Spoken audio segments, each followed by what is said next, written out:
રાજનૈતિક ટીકા ટિપ્પણીઓ વચ્ચે એક રાજ્યની ગરિમા ખરડાઈ રહી છે. કોંગ્રેસ રાષ્ટ્રીય અધ્યક્ષ મલ્લિકાર્જુન ખડગેનું નિવેદન કે ગુજરાતની અભણ પ્રજા રાજકીય ટીકા ટિપ્પણી મુદ્દે ગુજરાતની પ્રજાને અભણ કહેવામાં આવી, જેને લઈને જ ભારતીય જનતા પાર્ટી હાલ અત્યારે રોષે ભરાયું છે. અલગ અલગ રાજકીય આગેવાનો નિવેદન આપી રહ્યા છે, વિરોધ કરી રહ્યા છે. વડોદરા શહેરની મધ્યમાં ગાંધીનગર ગૃહ ખાતે વડોદરા શહેર અધ્યક્ષ ભાજપા અધ્યક્ષ ડોક્ટર જયપ્રકાશ સોની સાથે જ ગુજરાત વિધાનસભાના મુખ્ય દંડક બાલકૃષ્ણ શુક્લા સાથે જ અન્ય એક સિનિયર ભારતીય જનતા પાર્ટીના કાર્યકર્તાઓ અને આગેવાનોએ મૌન પ્રદર્શન કર્યું છે, એટલે કે વિરોધ કર્યો છે. સાથે જ બ્લેક કલરની એટલે કે કાળી પટ્ટી બાંધી અને મૌન ધારણ કર્યું છે. મલ્લિકાર્જુન ખડગે એટલે કે આ કોંગ્રેસના રાષ્ટ્રીય અધ્યક્ષ ગુજરાતની પ્રજાને જે અભણ કહી તે અંતર્ગત માફી માંગે, ગુજરાતની કરોડોની જનતાનું તેઓએ અપમાન કર્યું છે. રાષ્ટ્રીય કોંગ્રેસ અધ્યક્ષ માફી માંગે તે અંતર્ગત મૌન ધારણા કરી છે અને માફી માંગે તેવી માંગ પણ. કોંગ્રેસ રાષ્ટ્રીય અધ્યક્ષ મલ્લિકાર્જુન ખડગે દ્વારા ગુજરાત અને મહાપુરુષો વિરુદ્ધ કથિત નિવેદન આપવામાં આવ્યું છે. શહેર ભાજપાના વિવિધ મોરચાના આગેવાનો સહિત કાર્યકર્તાઓ દ્વારા વિરોધ કરવામાં આવ્યો છે. મૌન ધારણા સાથે વિરોધ પ્રદર્શન દરમિયાન શહેર ભાજપા પ્રમુખનું નિવેદન સામે આવ્યું છે. કોંગ્રેસ હારના ડરથી હવે ગુજરાતીની અસ્મિતા પર પ્રહાર કરી રહી છે. પ્રદર્શનમાં વડોદરાના ધારાસભ્યો તેમજ પૂર્વ સાંસદ સહિત પૂર્વ મંત્રીઓ પણ જોડાયા છે. ઇતિહાસમાં ગુજરાત અગ્રેસર છે, જનતાની માફી માંગવી જોઈએ. કોંગ્રેસે ખડગેને સંસ્કાર આપવાની જરૂર છે. ગુજરાતના લોકોની પ્રગતિથી પીડા થાય છે. આખા વિશ્વમાં ગુજરાતની ઓળખ અનેક ક્ષેત્રોમાં આગળ છે. ગુજરાતની જનતાએ કોંગ્રેસને જોકારો આપ્યો છે. કોંગ્રેસ શૂન્ય થઈને રહેશે. હમણાં કેરળમાં ચૂંટણીનો માહોલ ચાલી રહ્યો છે. કેરળના એક ચૂંટણી સભાની અંદર કોંગ્રેસના વરિષ્ઠ નેતા મલ્લિકાર્જુન ખડગેજીએ જે પ્રકારની ગુજરાતની જનતા માટે શબ્દો વાપર્યા છે કે ગુજરાતની જનતા અભણ છે, એ જે સ્ટેટમેન્ટ હતું એ સ્ટેટમેન્ટ ખૂબ જ દુર્ભાગ્યપૂર્ણ સ્ટેટમેન્ટ છે. અમે એની આલોચના કરવા અને ઘોર નિંદા કરવા માટે આજે ધરણા પ્રદર્શનનો કાર્યક્રમ રાખ્યો છે. અમારા વડોદરા મહાનગર ભારતીય જનતા પાર્ટીના સૌ કાર્યકર્તા ગાંધીનગર ગૃહ ખાતે બેસીને આનો એક ખૂબ વિરોધ કરી રહ્યા છે. પરંતુ આપ સૌને ખ્યાલ છે કે કોંગ્રેસની આવી ઓછી રાજનીતિ, અનેકવાર આવા દુર્ભાગ્યપૂર્ણ સ્ટેટમેન્ટ એમના અનેક નેતાઓ દ્વારા, સોનિયા ગાંધી હોય, રાહુલ ગાંધી હોય, મણિશંકર અય્યર હોય, એવા અનેક નેતાઓ અનેક વખત આવા દુર્ભાગ્યપૂર્ણ સ્ટેટમેન્ટ વાપરી ચૂક્યા છે. આ એમની ઓછી રાજનીતિ દેશના લોકોને ખબર પડી ગઈ છે. હું ગુજરાતની જનતા વતી કહેવા માગું છું કે શું ગુજરાતની જનતા અભણ છે?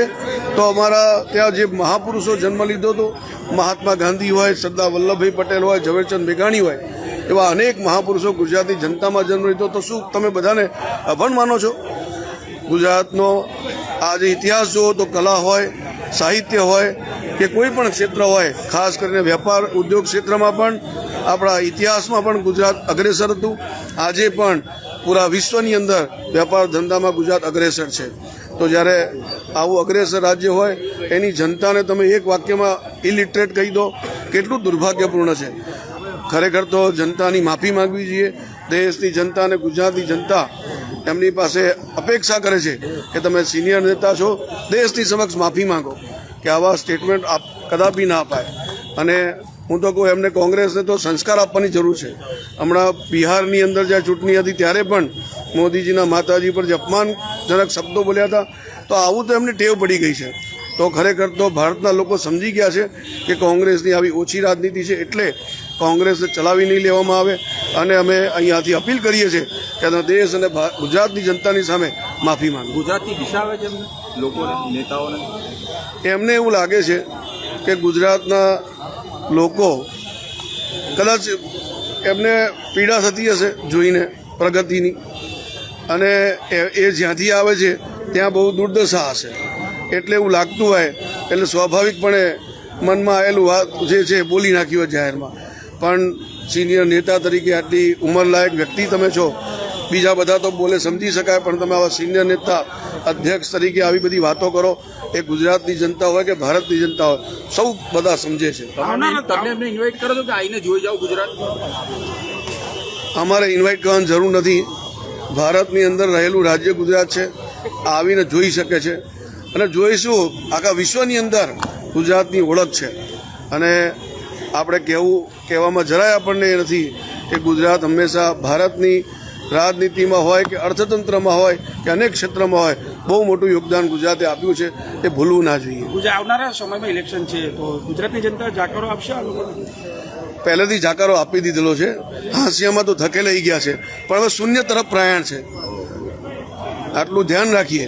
ગુજરાતની જનતા બધું જ સમજે છે અને એમને શૂન્ય કરીને રહેશે. હવે કેરળમાં ચૂંટણી ચાલુ છે અને એ ચૂંટણી દરમિયાન સભામાં રાષ્ટ્રીય કોંગ્રેસના અધ્યક્ષ મલ્લિકાર્જુન ખડગેજીએ જે રીતે ગુજરાતના લોકોને અશિક્ષિત અભણ જે કહ્યા છે એ ગુજરાતની જનતા ક્યારેય ચલાવી ન લે.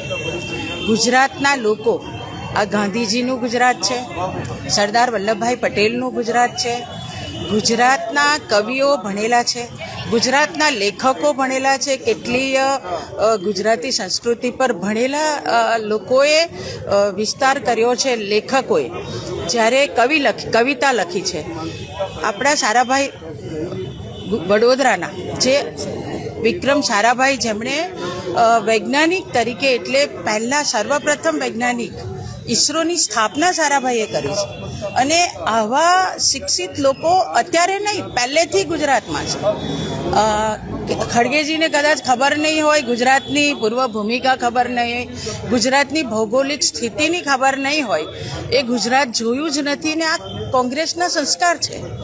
ગમે તે બોલવું, મોદીજી માટે ગમે તે બોલવું, એમના માતાશ્રી માટે ગમે તે બોલવું, ગુજરાતીઓ માટે જે રીતે આ વખતે બોલ્યા છે, આમે ગુજરાતમાંથી ગુજરાતી લોકોએ જાકારો તો એમને આપ્યો જ છે, પણ ગુજરાતમાં હવે આવનારી ચૂંટણીમાં પણ જે એમણે આ રીતનું વાક્ય બોલ્યા છે અશિક્ષિત ગુજરાતીઓને કહેવાનું, તો મતદારો પણ સમજે છે. ખમીરવંતી ગુજરાતી પ્રજા છે અને મત આપીને પણ કોંગ્રેસને ખબર પડશે કે શિક્ષિત કે અશિક્ષિત ગુજરાત છે. એ મતરૂપી મારો ગુજરાતી ભાઈને બેન આપીને એમને જે કંઈ થોડું ઘણું છે ને એ જાકારો ગુજરાતમાંથી જવાનો છે.